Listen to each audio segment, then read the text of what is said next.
ሰላም የዴሊ ፎረም ቤተሰቦች፣ ኢራን የስለላ ሚኒስትር ኢስማኤል ሀቲብ መገደላቸውን የአገሪቱ ፕሬዝዳንት ማሱድ ፔዜሽኪያን አረጋገጡ። እስራኤል ትናንት ምሽት በፈጸመችው ጥቃት ከፍተኛ የደህንነት ኃላፊ የሆኑት ሀቲብን መግደሏን ገልጻ ነበር። የኢራኑ ፕሬዝዳንት ከሰዓታት በኋላ በኤክስ ገጻቸው ባሰፈሩት ጽሑፍ የስለላ ሚኒስትሩና ሌሎችም ኃላፊዎች የፈሪ ግድያ ተፈጽሞባቸዋል ሲሉም እስራኤል ገድያቸዋለሁ ስትል ያወጣቸውን መግለጫ አረጋግጠዋል።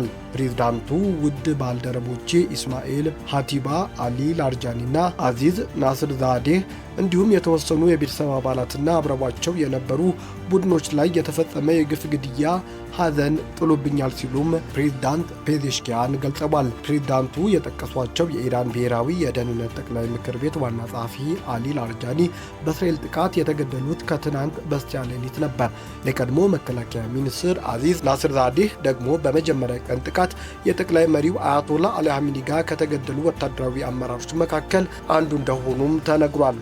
በኢራን የሚገኘው የዓለም ግዙፉ የተፈጥሮ ጋዝ ማምረቻ ስፍራ እስራኤል ማውደሟ ተገለጸ።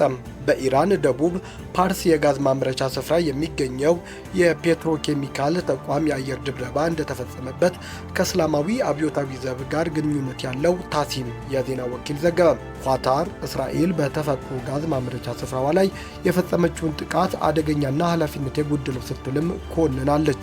የታስኒም ዘገባ እንደሚያመለክተው ጥቃቱ የተፈጸመው ዛሬ ረፋድ አካባቢ ነው። ከፊል ይፋዊ ፋርስ የዜና ወኪል በበኩሉ በቴሌግራም ገጹ ባወጣው ማስጠንቀቂያ የተፈጥሮ ጋዝ ማምረቻው በእሳት መያያዙን ገልጿል። የእሳትና የአደጋ ጊዜ ሰራተኞችም በስፍራው እንደሚገኙም ጠቅሷል።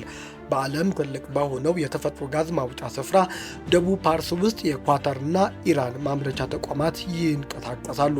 ኳታር በመግለጫዋ የተፈጥሮ ጋዝ ማምረቻ ስፍራው ላይ ጥቃት የተፈጸመው በእስራኤል እንደሆነ የገለጸች ሲሆን ድርጊቱም አደገኛና ኃላፊነት የጎደለው ስትልም ኮንናዋለች።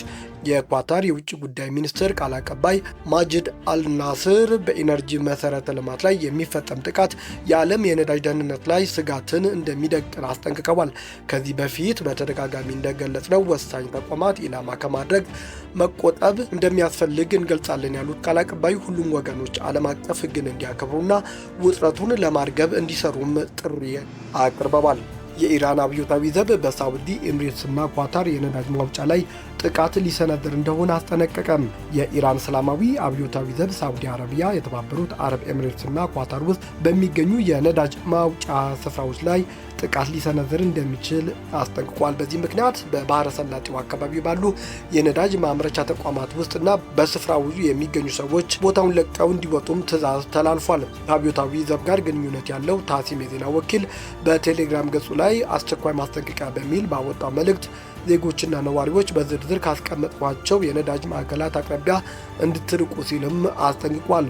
ሳምሬጅ የነዳጅ ማጣሪያ ሳውዲ አረቢያ፣ አልጁቤይል ሜትሮኬሚካል ማምረቻ እና ማሳኢድ ኩባንያ ሳውዲ አረቢያ፣ አልሆሳ የጋዝ ማውጫ ቦታ የተባበሩት አረብ ኤሚሬትስ፣ ራስ ላፋን የነዳጅ ማጣሪያ ኳታር በመግለጫው የተጠቀሱ ሲሆን መግለጫው እነዚህ የነዳጅ ማዕከላት ቀጥተኛና ተገቢ ኢላማዎች በመሆናቸው በሚቀጥሉ ሰዓታት ውስጥ ጥቃት ይፈጸምባቸዋል ብሏል። ስለዚህ ሁሉም ዜጎች፣ ነዋሪዎችና ሰራተኞች በአስቸኳይ ከእነዚህ አካባቢዎች ለቀው በመውጣት ሳይዘገዩ ሕይወታቸውን እንዲያድኑም ጠይቋል።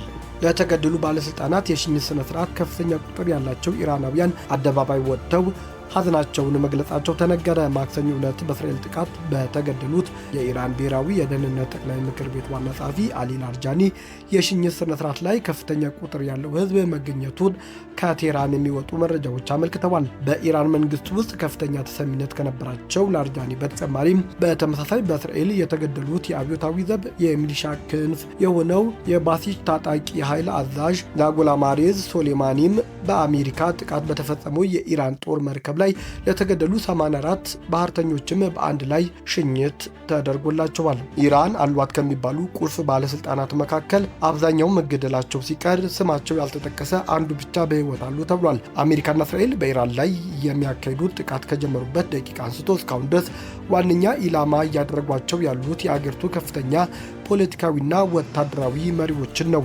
በመጀመሪያ ቀን ጥቃት የአገሪቱ ጠቅላይ መሪ የሆኑት አያቶላ አልሃሚኒ ጨምሮ ሌሎች ቁልፍ የተባሉ ባለስልጣናት በጽህፈት ቤታቸውና በመኖሪያ ቤታቸው ላይ በተፈጸመ የአየር ጥቃት ተገድለዋል።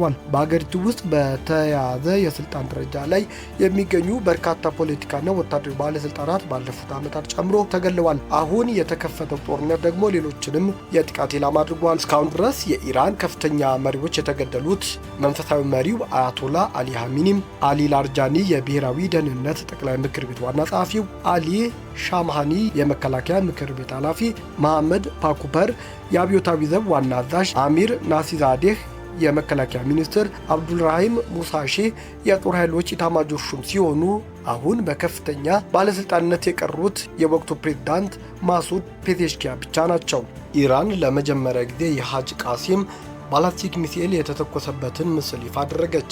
ይህ የጦር መሳሪያ በድምፅ ፍጥነት በ12 እጥፍ እየተምዘገዘገ ስለሚመጣና የአሜሪካው ታድ እና የእስራኤል አሮብ ያሉ የመከላከያ ስርዓቶች ጥሶ እንደሚያልፍ የሚነገርለት ተምዘግዛጊ ሚሳኤል ነው። እንደ ኢራን አብዮታዊ ዘብና የመንግስት ሚዲያዎች ዘገባ ከሆነ ኢራን ይህንን በ2020 ይፋ ያደረገችው 1400 ኪሎ ሜትር ርቀት የሚጓዝና በከፍተኛ ነዳጅ የሚሰራው የሃጂ ቃሲም ሚሳኤል በእስራኤልና በአሜሪካ ኢላማዎች ላይ በተሰነዘረ 59ኛ ዙር የጥቃት ማዕበል ላይ ለመጀመሪያ ጊዜ በስራ ላይ ውሏል። አሜሪካ በሆርሙዝ የባህር ዳርቻ በሚገኝ የኢራን የምድር ውስጥ የሚሳኤል ጣቢያ ላይ 5000 ፓውንድ የሚመዝን ምሽግ ሰባሪ ቦምብን ጣለች። የአሜሪካው ሴንትኮም እንዳረጋገጠው በሰርጡ ውስጥ የንግድ መርከቦች ስጋት ላይ የሚጥሉት የኢራን የተመሸጉ ጸረ መርከብ ክሩዝ ሚሳኤል ጣቢያዎች ለማውደም ጂቢዩ 72 የተሰኙ የላቁ ዘልቆ ገብ ቦምቦችን ጥቅም ላይ ውለዋል። 5000 ፓውንድ የሚመዝኑት እነዚህ በከፍተኛ ጥንቃቄ የሚመረቱት አውዳሚ መሳሪያዎች ኢራን ማንም እንዳይደርስባቸው ብላ በባህር ዳርቻ አለቶች ውስጥ በጥልቀት የቀበረቻቸው ኢላማዎች ሰንጥቀው እንዲገቡ ተደርገው የተሰሩ ናቸው። እነዚህ ጣቢያዎች በጠባቡ የባህር መስመር ውስጥ ግዙፍ የነዳጅ ጫኝ መርከቦች ሊያሰጥሙ የሚችል ሚሳኤሎች ተከማችተውበት የነበረም ነው ተብሏል። ፔንታገን በኢራን የባህር ዳርቻ ላይ የሚገኙት እያንዳንዱ ማስወንጨፊያ ባትሪና የተመሸጉ ስርዓቶች በማስወገድ ቴህራን በሆርሙዝ ላይ ያላትን ቁጥጥር ለማክሸፍ እየሰራም ይገኛል ተብሏል።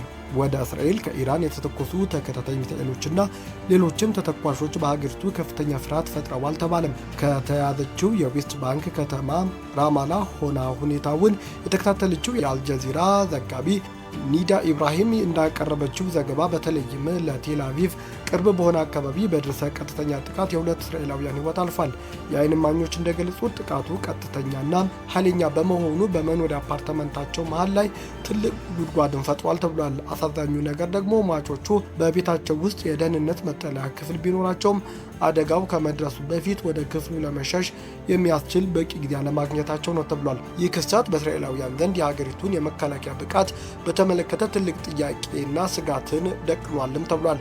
ህዝቡ ሰዎች አደጋው ከመድረሱ በፊት ወደ መጠለያ እንዲገቡ የማስጠንቀቂያው የሳይረን ድምፅ ለምን በቂ ጊዜ ተሰጥቶ አስቀድሞ አይሰማም በማለት በከፍተኛ ሁኔታ እያማረሩም ይገኛሉ። ይህ ጉዳይ ከዚህ ቀደምም በተለያዩ ወገኖች ሲነሳ የነበረ ሲሆን ያልተቋረጡት የኢራን ተከታታይ ጥቃቶች ከኢራን የሚነሱ ሚሳኤሎች አስቀድሞ ለማወቅና ትክክለኛ ጊዜ ለመተንበይ የሚያስችለውን የእስራኤል የራዳር ስርዓት አቅም አዳክመውት ሊሆን ይችላል የሚል ጠንካራ ግምት በባለሙያዎች ዘንድ እያሳደረ ነው።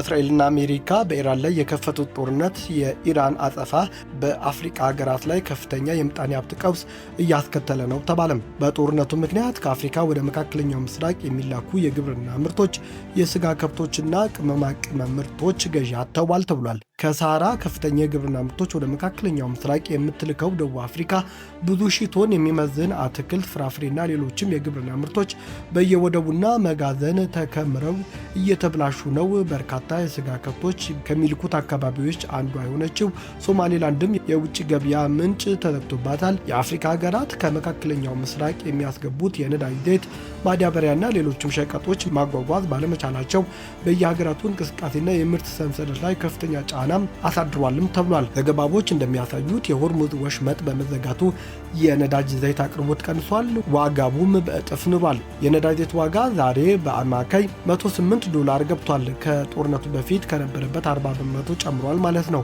እጥረቱና የዋጋ ንረቱ ኢትዮጵያ፣ ሶማሌ፣ ቻድ፣ ማላዊ፣ ጋቦን፣ ታንዛኒያ በመሳሰሉት ሀገራት የትራንስፖርት አገልግሎት እንዲቆራረጥ ሁለቱም በእጥፍ እንዲጨምሩ አድርጓል ተብሏል። የተለያዩ ሀገራት ለጄኔሬተር የሚያውሉት ነዳጅ በማጣታቸው የመብራት አገልግሎት ለማቋረጥ እየተገደዱ እንደሆነም ተገልጿል።